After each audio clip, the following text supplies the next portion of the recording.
Ever wondered why your garage door motor suddenly stops working? It could be more than just a minor inconvenience. Power issues are a common culprit. A tripped circuit breaker or an unplugged power cord can easily disrupt your garage door's operation. Worn-out springs can also be to blame. When these springs weaken or break, your motor has to work overtime, leading to potential overheating.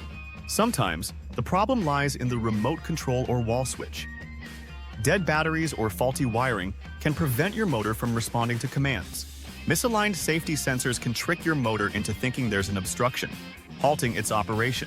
Overheating is another issue. Excessive use or underlying mechanical problems can cause the motor to shut down temporarily.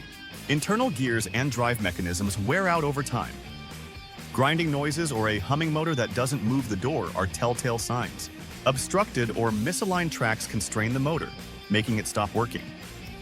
Regular maintenance is key to smooth operation. If troubleshooting doesn't help, it might be time to call a professional. Broken springs, electrical faults, or complex issues need expert attention. Regular maintenance can prevent many of these issues.